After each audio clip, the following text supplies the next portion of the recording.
ఆ టైంలో ఈ భూంపల్లి అనే విలేజ్ చాలా తీవ్ర ప్రభావం ఉండేదా? చాలా ఉన్నది. అంటే పూర్తి కాలంగా వెళ్ళినటువంటిది జనశక్తి నుంచి ఇద్దరు చనిపోయారు. బాలనరసింహులు అని చెప్పేసి ఒక ఆయన, తర్వాత కుమారస్వామి అని చెప్పేసి ఇద్దరు జనశక్తులు చనిపోయారు. పీపుల్స్ వార్ పార్టీ నుంచి వెళ్ళిన దాంట్లో, అప్పుడు పాత పీపుల్స్ వార్ పార్టీ నుంచి వెళ్ళిన దాంట్లో ఒకరిద్దరు అంటే నేను, తర్వాత ఒకరు వెళ్ళినారన్నట్టు, నేను వెళ్ళిన తర్వాత వెళ్ళినారనేటువంటిది అంటున్నారు. జనశక్తి నుంచి ఒక 3-4 వెళ్ళి తిరిగి వెనుకకు వచ్చేసినారు వాళ్ళు. 98లో నాకు తెలంగాణ జనసభ ఆవిర్భావం తర్వాత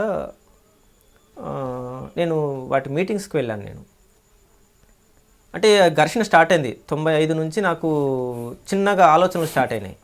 అంటే రెగ్యులర్గా ఇంట్లో కూడా ఒక పొలిటికల్ డిస్కషన్స్ ఉండేటి. చిన్నాన్న కాంగ్రెస్ లీడరు, ఈ మధ్య కరోనాతో చనిపోయిన నరసింహారెడ్డి అని చెప్పేసి అని, ఇంట్లో బాగా నాన్న, తాతయ్య, చుట్టాలు వీళ్ళందరూ కూడా రాజకీయాలు మాట్లాడుకునే వాళ్ళు. ఆ రాజకీయ నాలెడ్జ్ అనేటువంటిది కూడా నాకు ఉంది, పొలిటికల్ నాలెడ్జ్ సంబంధించినటువంటిది. ఇక పెరుగుతున్న కొద్దీ ఈ పార్టీ అవి అనేక రకాల చదువుకుంటప్పుడు కొంతమంది టీచర్ కావాలని, పోలీస్ ఆఫీసర్ కావాలని రకరకాల కళలు అంటూ ఉండేది. నాకు పోలీస్ కావాలని ఉండేది ఫస్ట్. తర్వాత 95 వచ్చేసరికి ఏంటంటే ఆ కళలు ఎగిరిపోయాయి. ఎక్కడ పేపర్లో చూసినా ఏందని చెప్పేసి అంటే పోలీసుల అత్యాచారాలు ఇవి అవి అనేటువంటి రకంగా ఉండేటిది.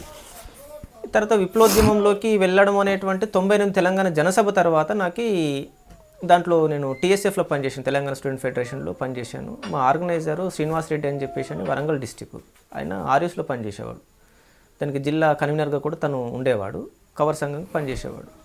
అట్లాగే నేను తెలంగాణ జనసభ వెళ్ళి ప్రత్యేక తెలంగాణ, ప్రజాస్వామిక తెలంగాణ ఉండాలి అనే దగ్గర నుంచి, ప్రత్యేక తెలంగాణ కాదు ప్రజాస్వామిక తెలంగాణ ఉండాలనే దగ్గర నుంచి అట్లాగా యాక్టివ్ కార్యక్రమాలు చేశాను నేను.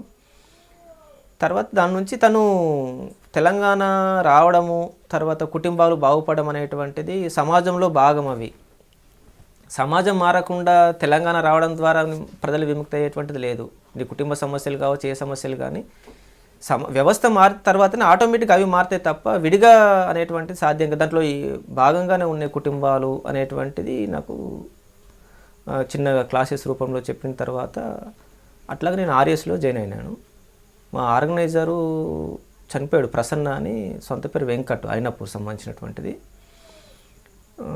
తర్వాత కిరణ్ అని చెప్పేసి వెళ్ళిపోయాడు తను విప్లవోద్యమం నుంచి. వాళ్ళ ఇన్ఫ్లుయెన్స్ బాగుంది నాకు. తర్వాత శ్రీనివాస్ రెడ్డి ఆయన చనిపోయాడు, ఆయనపూరి అనేది కూడా.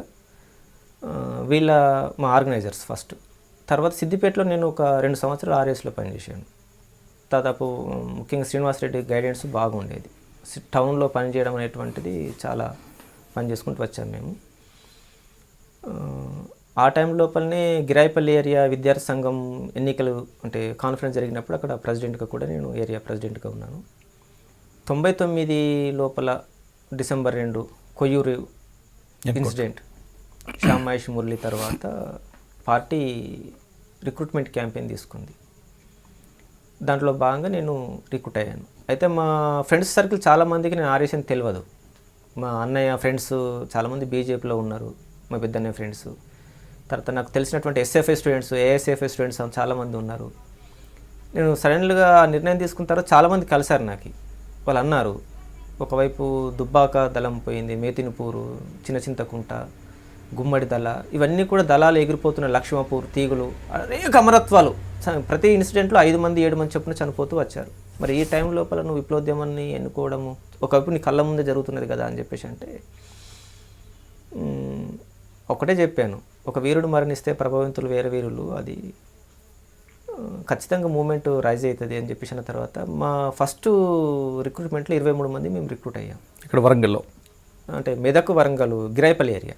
వరంగల్లో మీరు ఆ పార్టీలోకి వెళ్దాం నిర్ణయం తీసుకున్నప్పుడు మీ ఫ్రెండ్స్ కూడా చాలామంది విభేదించారని చెప్తున్నారు. అంటే అప్పటికే పార్టీ దళాలు అన్నీ తుడిచిపెట్టిపోవడం, ఆ సమయంలో మీరు వెళ్ళడం అనేది ఎంతవరకు భావ్యానం అన్నప్పుడు మీరు పార్టీకి నమ్మి ఆ సిద్ధాంతాల కోసం వెళ్ళారు.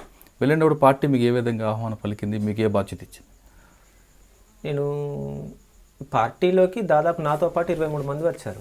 అంటే కొద్దిమంది ఫ్రెండ్స్ దగ్గర ఉన్నటువంటి క్లోజ్గా ఉన్నటువంటి వాళ్ళు కలిసినప్పుడు అంటే చనిపోతున్నారు కదా, మావాడు కూడా చనిపోతారు కదా అనేటువంటిది ఒకటి ఉన్నది. కానీ ఉద్యమం అనేటువంటిది కష్టకాలాలు అనేటువంటివి ఉంటాయి. ప్రజలకు సమస్య ఉన్నంత కాలము యుద్ధం కంటిన్యూగా ఉంటుంది. సిద్ధాంతము పార్టీ మీద నమ్మకంతో పోయి గెలుస్తుందనే నమ్మకంతో పోయాం.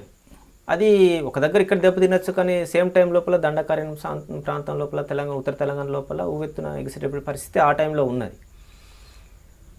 నేను అక్కడికి దళంకి వెళ్ళిన తర్వాత నాకు రైతుల సంఘం, అది విద్యార్థి సంఘం బాధ్యతలు అప్పచెప్పారు. మీరు గిరాయపల్లి వెళ్ళానని చెప్తున్నారు. గిరాయపల్లి అప్పటికో పెద్ద ఎన్కౌంటర్, పెద్ద స్తూపం, ఆ ఊరు అదొక భావజాలం. ఆ ఊరికి వెళ్ళిన తర్వాత ఒక స్పిరిట్ కనిపిస్తుంటుంది. దాన్ని మీరు ఏ విధంగా? నేను అప్పుడు స్తూపం అంటే మామూలుగా ఉండేది. ఇప్పుడు నేను పార్టీకి వెళ్ళిన తర్వాత స్తూపం పెద్దగా కట్టారు. అయితే నేను చనిపోయినటువంటి వాళ్ళ కుటుంబాలతో మాట్లాడలేదు, కానీ అక్కడ ఆ టైంలో ఉన్నటువంటి వాళ్ళతో మాట్లాడాము. మేము చెరువు ఉంటుంది, అవును, అక్కడే మేము దాదాపు క్యాంప్ కూడా ఒక 2 సందర్భాల్లో క్యాంపు కూడా వేసాం. నేను కొత్తగా వెళ్ళినప్పుడు అక్కడ మిలిటరీ క్యాంపెయిన్, స్తూపాలు ఒక ఇన్స్పిరేషన్ అనిపించేది. అక్కడ చాలామంది ఏజ్గా ఉన్నటువంటి ముసలిని అడిగినప్పుడు ఇక్కడ ఏ బిల్డింగ్లో పట్టుకున్నారు, ఎట్లా చిత్రహింసలు పెట్టారు, ఏందనేటువంటి విషయాలు చెప్పారన్నట్టు. అక్కడ వాళ్ళ పిల్లలు కూడా ఉద్యమంలో చనిపోయారు. చింతకుంట ఫైరింగ్లో రామచంద్రం అని చెప్పేసి ఒకరిని చనిపోయాడు. వాళ్ళ తండ్రి చాలా గొప్పగా చెప్పేవాడు అన్నట్టు. సిరిసినగండ్ల ఊరు నుంచి కూడా పార్టీలోకి నాతో పాటు రిక్రూట్ చనిపోయాడు. ఆయన కూడా సిరిసినగండ్ల భూస్వామి చంపిన తర్వాతనే ఇదంతా ఇన్సిడెంట్ జరిగింది. వాళ్ళు గొప్పగా చెప్పేవాళ్ళు వాళ్ళ కోసం. మీరు ఆ గిరాయపల్లి నుండి తోగుట ఆ ప్రాంతం తిరిగారు ఎప్పుడైనా? తోగుట వైపు వెళ్ళలే.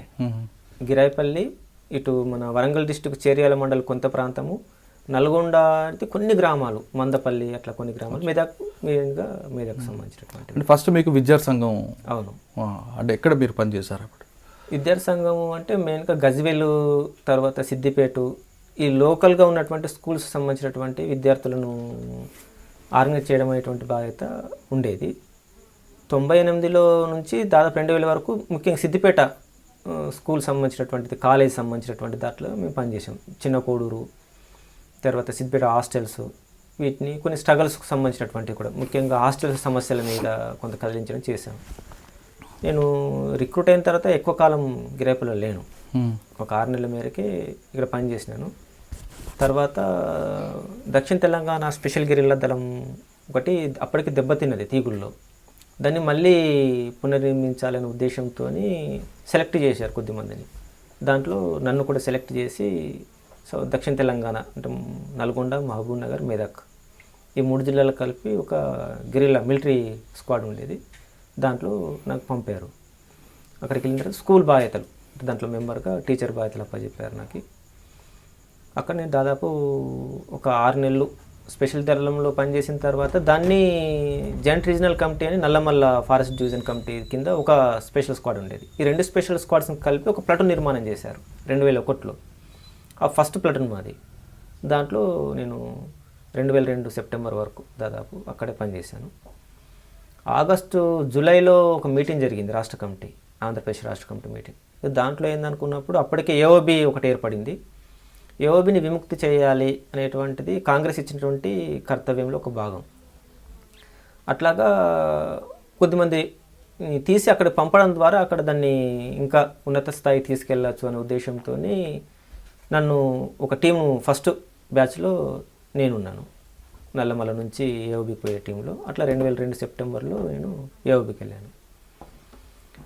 ఏఓబికి 2002 సెప్టెంబర్లో వెళ్ళిన తర్వాత ఫస్ట్ కోన్లో దళంకి పంపారు నాకు, కోన్లో ఏరియా కమిటీ, తూర్పుగోదావరి జిల్లా. అక్కడ ఎక్కువ కాలం పనిచేయలే, ఒక 2 నెలల మేరకు పనిచేశాను. తర్వాత గాల్కొండ అని ఒక ఏరియా, అక్కడ కమాండర్ అయినా ఉద్యమం మొదలుపెట్టి వెళ్ళిపోయితే దాని బాధ్యతలు నాకు అప్పచెప్పారు.